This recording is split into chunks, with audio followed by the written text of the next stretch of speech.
Bem-vindos a mais uma exploração aprofundada. Hoje vamos dar uma espreitadela por baixo da superfície de uma área específica em Katsushika, em Tóquio. Uhum. Vamos seguir os vestígios de um nome antigo, Hondensho. Exato, um nome que hoje já não se vê muito nos mapas, não é? Pois não. Corresponde em grande parte a Tateishi e Yotsugi. É quase um nome fantasma, mas as histórias, essas, estão bem vivas. Sem dúvida. E temos fontes bem variadas para isto. Sim, temos connosco uma coleção interessante. Registros históricos, lendas locais que são quase fantásticas, não é? E até a cultura pop, que hoje em dia redesenha aquelas ruas. Exatamente. E a nossa tarefa hoje, é mergulhar nisto tudo. Vamos desenterrar aquelas histórias mais intrigantes e os locais especiais que muitas vezes escapam aos guias. Certo. Queremos oferecer uma visão talvez mais rica, mais autêntica para quem quer conhecer um lado diferente de Tóquio. Algo para além do habitual. Ótimo. Vamos a isso, então. Comecemos pelo nome. Ondensho. Hum. Pronuncia-se Onden, certo? Sim, Onden. Foi o nome de uma antiga vila, uma unidade administrativa que existiu ali, formalmente, entre 1890 e 1932. Mas a designação Onden já vinha de antes do período Edo. E hoje, como disseste, as terras são sobretudo Taiteshi e Yotsugi. Um nome que desapareceu dos mapas oficiais, mas deixou marcas. E que marcas! O mais surpreendente para mim é que Ondensho não era só uma zona qualquer, foi literalmente o berço da autarquia de Katsushika como a conhecemos hoje. A sério? Como assim? Quando várias localidades se juntaram em 1932 para formar a nova autarquia, foi em Ondensho que se instalou a primeira Câmara Municipal. O centro administrativo nasceu ali. Ah, que giro! E as fontes dizem que havia outra candidata forte, Shinshuku, que na altura era vista como mais central, talvez? Sim, parecia mais desenvolvida ou central. As fontes não entram em grandes pormenores sobre o porquê da decisão ter caído em Rondon. Mas talvez tenha havido ali um jogo de influências locais ou uma visão de desenvolvimento para aquela área específica. O facto é que foi uma escolha algo inesperada na altura. E definiu o centro inicial de Katsushika. E o vestígio físico desse momento? Ainda existe. O local exato da antiga Câmara Municipal de Rondon, que foi a primeira de Katsushika, é onde hoje está a Biblioteca Municipal de Tateshi, em Tateshi, um shome. Mesmo ali? É incrível pensar que as bases de governação local foram lançadas naquele sítio. E ainda mais giro, a primeira reunião do Conselho Municipal foi no ginásio da escola primária Rondon Jotô, mesmo ao lado. Num ginásio.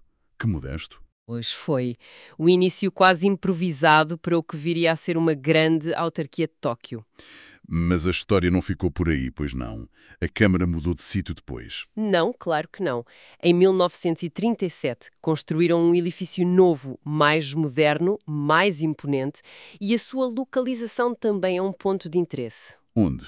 Onde hoje está o Complexo Cultural Katsushika Symphony Hills, em Tateishi Seishome. E aqui o contraste entre o passado e o presente é enorme.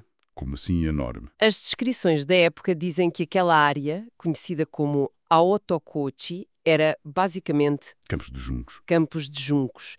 Coisa quase rural, Campos de juncos. mesmo. Sim, há relatos de que no verão à noite viam-se pirilampos a voar por ali. Imagina. Muito diferente do centro cultural que lá está hoje.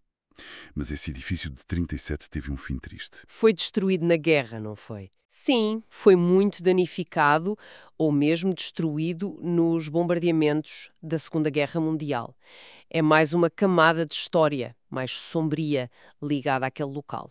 E apesar de tudo isto, o nome Onden, que às vezes se lê Onda, o que gera confusão, mas vem do mesmo sítio, sobreviveu noutros locais. É verdade.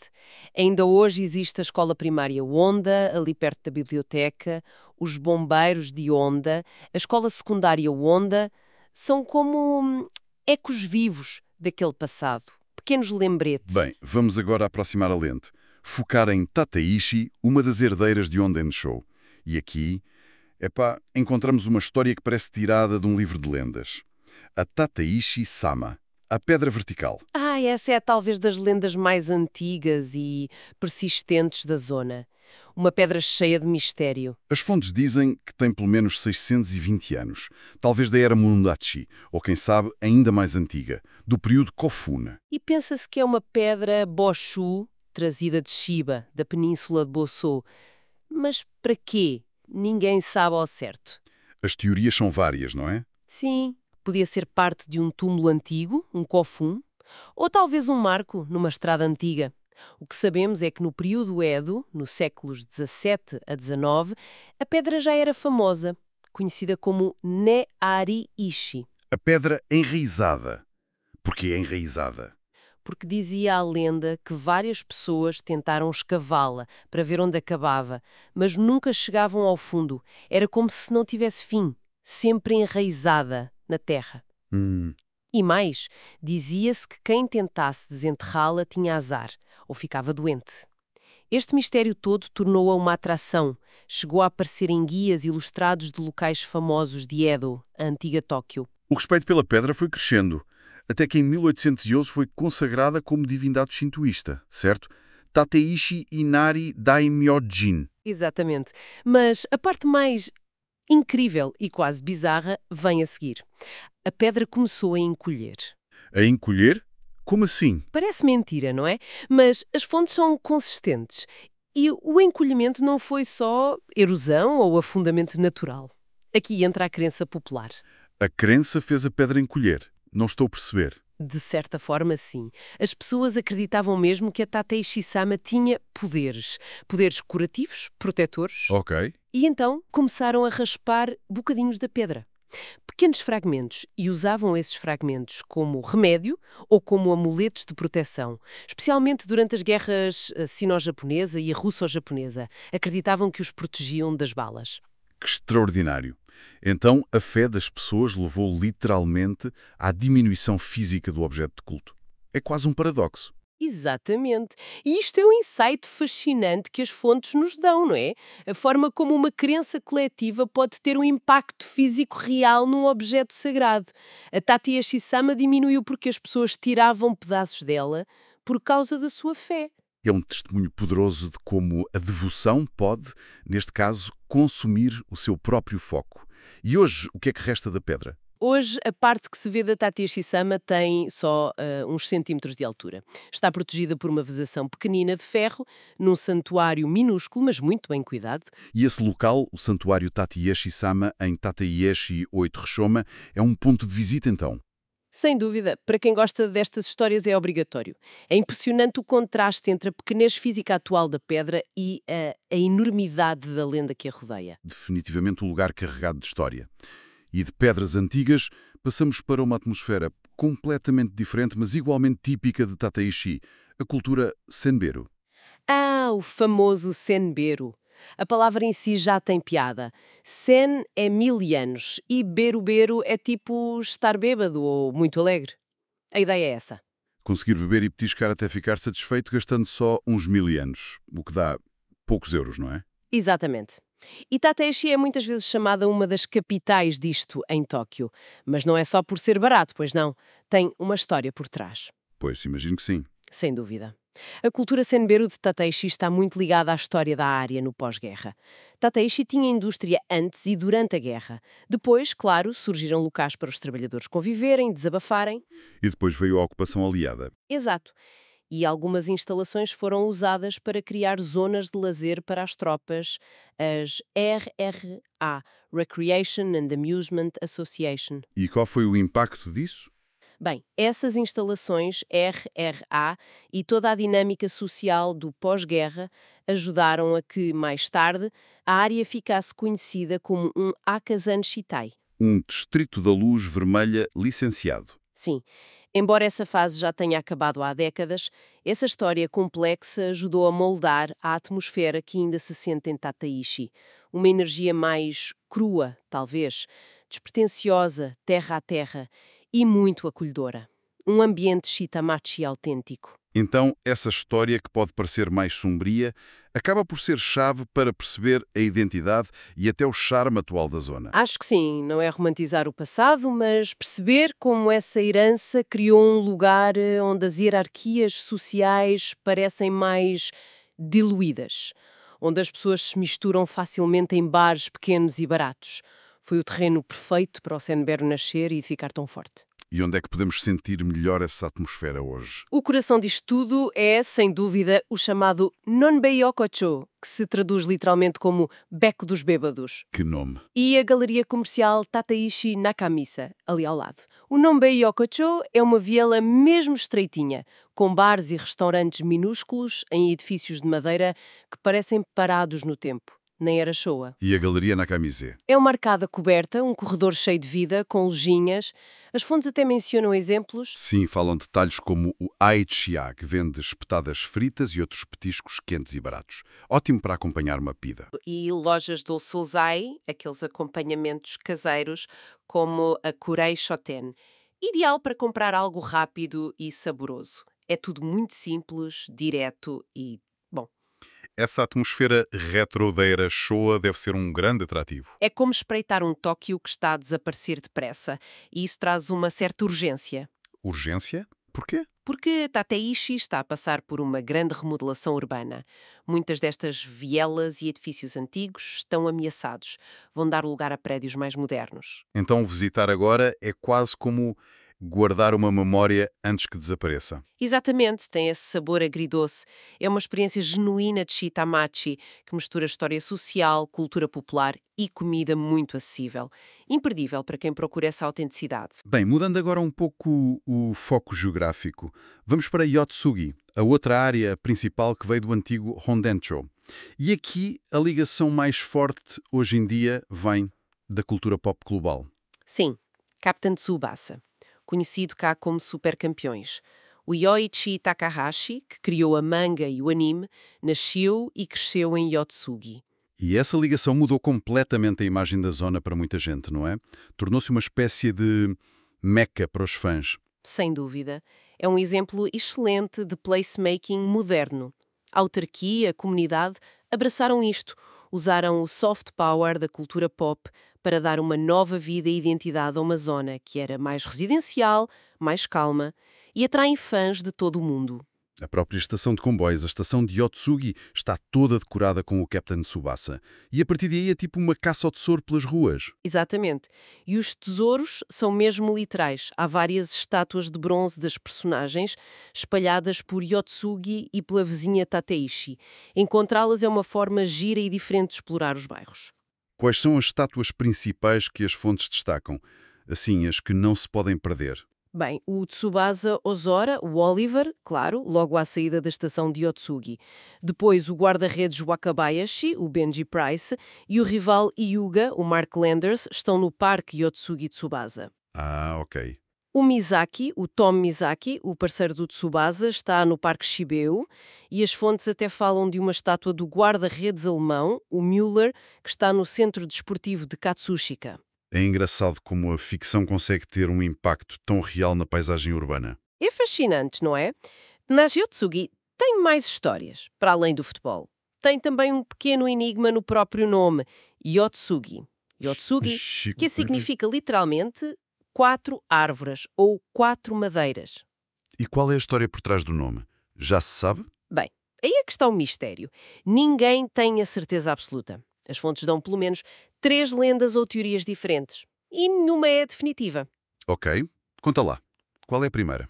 A primeira é a mais simples, que existiram 4 grandes árvores muito notáveis que serviam de marco na paisagem. Faz sentido. E a segunda? A segunda liga o nome a um objeto religioso. No templo Seikoji, em Yotsugi, um chome, há uma estátua do príncipe Shotoku, figura importante no Japão. Diz a lenda que a cabeça dessa estátua foi feita com 4 peças de madeira unidas e que algures estava gravado Shiki Zenyu. Shiki pode ler-se foneticamente como 4 madeiras. Uma ligação mais elaborada. Mas plausível. E a terceira? A terceira é a mais épica. Envolve um Minamoto no Yoritomo, o fundador do shogunato Kamakura, no século XII. Uau! A lenda diz que ele passou por ali com as tropas numa campanha militar exatamente na hora Yotsu, que na altura, na era Edo, correspondia ou às 10 da manhã ou às 10 da noite. Então temos uma explicação natural, as árvores, uma religiosa, a estátua, e uma histórica, o shogun, e ninguém sabe qual é a certa. Parece que não. E o curioso é que essa ambiguidade não chateia ninguém. Pelo contrário, até acrescenta charme a Yotsugi. Dá que pensar, que imaginar, mostra como a história local é feita de camadas, nem sempre factuais, mas sempre importantes para a identidade do sítio. Yotsugi também teve um passado mais agitado, não foi? Falaste da alcunha Ginza de Katsushika. Sim, foi um período curto, mas interessante no pós-guerra, com a destruição no centro de Tóquio, bairros periféricos como Yotsugi ganharam uma nova vida, temporariamente. Chegou a ter 3 cinemas, vida noturna, daí a alcunha, talvez um pouco exagerada. Mas depois voltou a acalmar. Sim, com a reconstrução da cidade, Yotsugi voltou a ser mais calma, residencial. E onde é que encontramos um bocadinho dessa autenticidade mais tranquila hoje? Para além das estátuas, claro. Olha, talvez a rua comercial Shibue Shotengai, é uma rua comercial tradicional, com um traçado assim meio sinuoso, mantém uma atmosfera shitamachi muito genuína, pouco tocada pelo turismo de massa. Hum. Passear por ali, ver as lojas de família, talvez trocar 2 palavras com os comerciantes, é aí que se sente o pulso tranquilo de Yotsugi hoje em dia. E para completar este retrato das herdeiras de Ondenshow, as fontes falam também de um parque local, o Parque Onda. E o nome lá está, não é coincidência. Exato, lê-se Onden como a antiga vila. Mais um eco do passado. Este parque, em Tateshi 3 de Shome, perto da estação, é interessante porque mostra como as prioridades da cidade mudam. Hoje em dia, o foco parece ser mais na prevenção de desastres, certo? Sim, as descrições falam disso. Tem equipamento para emergências, armazém de suprimentos, bancos que viram fogões, reservatórios de água. O equipamento para brincar é mais simples. Um escorrega pequeno, coisas de ginástica para adultos, um WC acessível. Mas nem sempre foi assim, pelo que dizem as críticas online. Pois não. Há comentários de moradores que se lembram de um parque diferente antes da renovação. Falam de um escorrega de cimento maior, baloejos, até uma mesa de ping-pong. Hoje as críticas destacam-no mais como um sítio agradável para ver as sujeiras em flor ou para fazer uma pausa. E parece que os pomos gostam muito de lá estar. E ainda há aquela curiosidade cultural associada ao parque. Sim, uma das fontes diz que o Parque Onda foi local de filmagem para algumas cenas de uma série de TV japonesa conhecida e algo polémica dos anos 90, Koko Kyoshi, professor do secundário. Mais uma camada de memória cultural, mesmo que diferente da do Capitão Tsubasa. Exato.